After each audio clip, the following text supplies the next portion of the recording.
ఏ గ్రంథంలో రాయబడి ఉన్నాయి? పరిశుద్ధ గ్రంథంలో. గుడ్. మీరు క్లాస్ కొట్టాలి, ఓకేనా? అది బెటర్ కదా. కూర్చో. నెక్స్ట్, ఈ యొక్క సృష్టి అంతటిని సృజించిన వారు ఎవరు? అంటే it is not mass answering question, okay? ఒక్కొక్కడే హ్యాండ్ రైజ్ చేసిన వాళ్ళే. దేవుడు ఈ సృష్టిని సృజించాడు. మనుషుల్ని ఎవరు సృజించాడు? జీసస్. ఎస్, దేవుడే మనుషులు కూడా సృజించడం జరిగింది. అయితే మనుషులందరినీ దేవుడు ప్రేమించాడా, ద్వేషించాడా? ఎంత ప్రేమించాడు? ఎంత? మనము వెలకట్టలేనంత ప్రేమించాడు. అంత ప్రేమించాడు కాబట్టి దేవుడు మనల్ని ఎలా జీవించాలని చెప్పారు? మంచిగా జీవించాలని చెప్పారు. పాపం లేకుండా జీవించాలని చెప్పారు.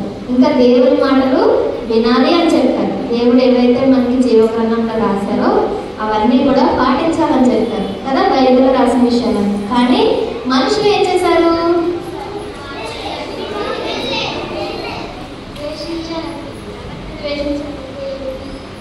ఏ విధంగా?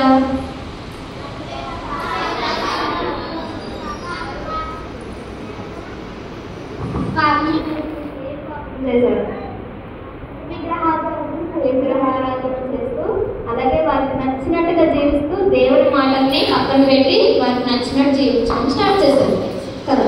అయితే దేవుడు వాళ్ళని ఏం చేశాడు?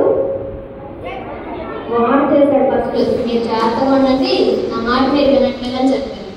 అయితే వాళ్ళు విన్నారా? అయినా వినలేదు. అప్పుడు దేవుడికి పనిష్మెంట్ కూడా ఇచ్చారు. కానీ దేవుడికి పనిష్మెంట్ ఇవ్వడం ఇష్టమా? ఇష్టం లేదు. ఎందుకు ఇష్టం లేదు? మనకంటే చాలా ఇష్టం దేవుడికి. మనందరం ఎక్కడికి వెళ్ళిపోవడం ఇష్టం లేదు. ఏం చేస్తే నరకానికి వెళ్తారు? దేవుడు చెప్పిన మాట వినకుండా పాపం చేస్తే నరకానికి. అయితే మనం నరకానికి వెళ్తాం దేవుడికి ఇష్టమా? ఇష్టం లేదు. సో ఏం చేశాడు దేవుడు? నరకానికి వెళ్ళడం ఇష్టం లేదు కాబట్టి యేసు ప్రభు ఎక్కడి నుంచి మన కోసం దిగి వచ్చేసారు? భూమి పరలోకం నుండి భూమి మీదకి యేసు ప్రభు దిగి వచ్చేసారు. దిగి వచ్చి ఏం చేశారు మన కోసం? ఎనిపడి ఏం చేశారు మనందరి కోసం? ఈ భూమి మీద ఎలా జీవించాలో కూడా దేవుడు మనకు తెలియజేశారు కదా. ఎలా జీవించాలి, మనుషులను ఎలా ప్రేమించాలి, వారికి ఎలా హెల్ప్ చేయాలి, అన్ని విషయాలు చెప్పి తర్వాత మనందరి కోసం ఒక మంచి పని, గొప్ప పని చేస్తారు. ఏం పని అది?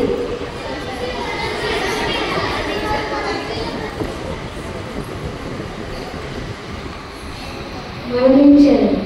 ఎక్కడ? క్రాస్ లో. ఆ క్రాస్ లో అసలు ఎవరు ఉండాలి?